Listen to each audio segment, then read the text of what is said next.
Suppose करो हमारे पास दो मॉडल हैं और दोनों मॉडल ने अलग अलग वैल्यू प्रेडिक्शन करी। दोनों मॉडल में से कौन सा मॉडल अच्छा परफॉर्म कर रहा है या अच्छा प्रेडिक्ट कर रहा है वो कैसे पता करेंगे? तो इसके लिए हम पढ़ते हैं एवेल्यूएशन ऑफ रिग्रेशन।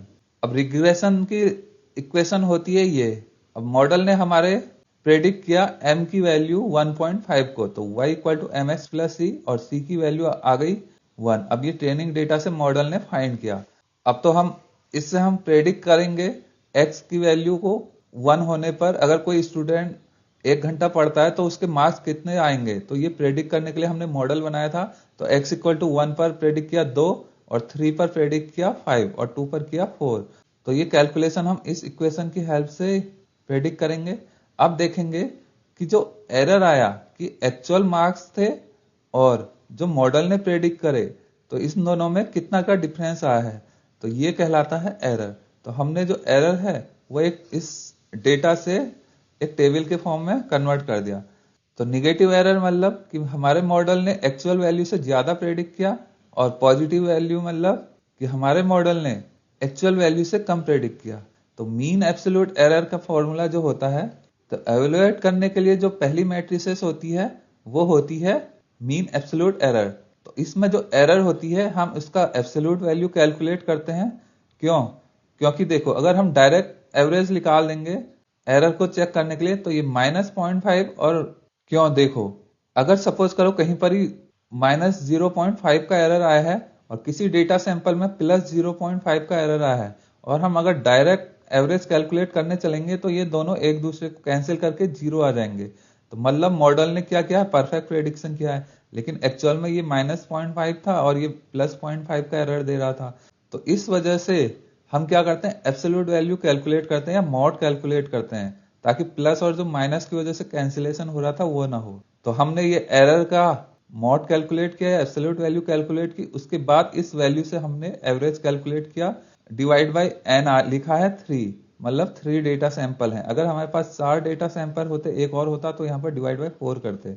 उसके बाद हमारी वैल्यू आई 0.333। तो इसका मतलब जो ये मॉडल है ये हमारा 0.333 मार्क्स ऑन एन एवरेज गलत प्रेडिक्ट कर रहा है। अब इसमें जो यूनिट रहती है वो मार्क्स ही रहती है, मतलब 0.333 मार्क्स गलत प्रेडिक्ट किया। जो अगली होती है वो होती है मीन स्क्वायर एरर।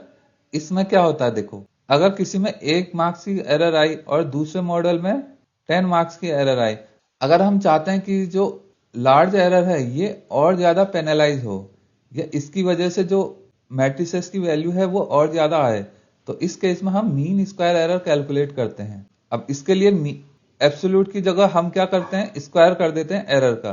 तो mean square error equal to summation of error square divide by number of sample.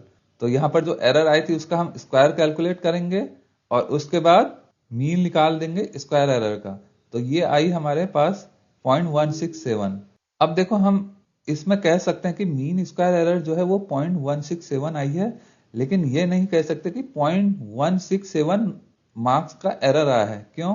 क्योंकि हमने यहाँ पर स्क्वायर कर दिया, तो इस वजह से जो यूनिट होगी वो मार्क्स का स्क्वायर हो जाएगी। ठीक है, तो अब इस यूनिट चेंज होने की वजह से हम क्या करते हैं, root mean square error calculate करते हैं। तो रूट मीन स्क्वायर एरर क्या करता है, जो मीन स्क्वायर एरर आया है उसका रूट कैलकुलेट करते हैं ताकि जो यूनिट आई है वो मार्क्स का स्क्वायर यूनिट आई थी वो रूट करने के बाद फिर दोबारा से मार्क्स में ही आ जाए। तो रूट मीन स्क्वायर करने के लिए हम जो मीन स्क्वायर एरर आया था 0.167 उसका रूट कैलकुलेट कर लेते हैं, तो ये आ गया 0.408।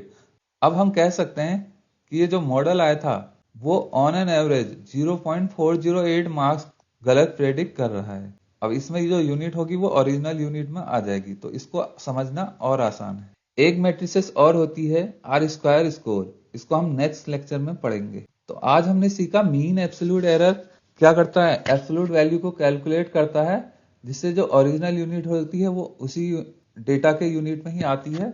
मीन स्क्वायर एरर जो लार्ज एरर है उसको पेनलाइज करता है और उसकी वजह से स्क्वायर करने की वजह से जो मीन स्क्वायर एरर है वो जितनी ज्यादा एरर होगी उतनी ही ज्यादा मीन स्क्वायर एरर की वैल्यू भी ज्यादा होगी। रूट मीन स्क्वायर एरर क्या है, वो यूनिट को ओरिजिनल यूनिट में कन्वर्ट करता है। अब हमें अगर इजी एक्सप्लेनेशन चाहिए तो मीन एब्सोल्यूट एरर कैलकुलेट करेंगे, अगर हमें stronger penalty for large error चाहिए तो मीन स्क्वायर एरर कैलकुलेट करेंगे, और इंडस्ट्री स्टैंडर्ड मैट्रिक चाहिए तो root mean square error calculate करेंगे। अब देखो, अगर नॉर्मल डेटा में जहां आउटलायर नहीं है तो इस केस में क्या होगा कि मीन एब्सोल्यूट एरर कम आएगा और मीन स्क्वायर एरर भी लगभग लगभग कम ही आएगा। अब इस केस में जैसे आउटलायर है तो इस वजह से जो एरर है वो ज्यादा आएगी, तो मीन स्क्वायर एरर बहुत ज्यादा आएगा in comparison to mean absolute error. अब देखो, अगर एरर एक की आई तो दोनों लगभग लगभग सेम है, दो की आई तो थोड़ा बहुत अंतर है, लेकिन अगर 10 की आई मतलब लार्ज एरर है तो ये 10 है और इसकी वैल्यू है 100, तो ये दिखा रहा है कि आउटलायर कितने ज्यादा हैं या आउटलायर की वैल्यू कितनी ज्यादा है। अब जैसे 10 है तो उस केस में ये बहुत ज्यादा वैल्यू हो गई है।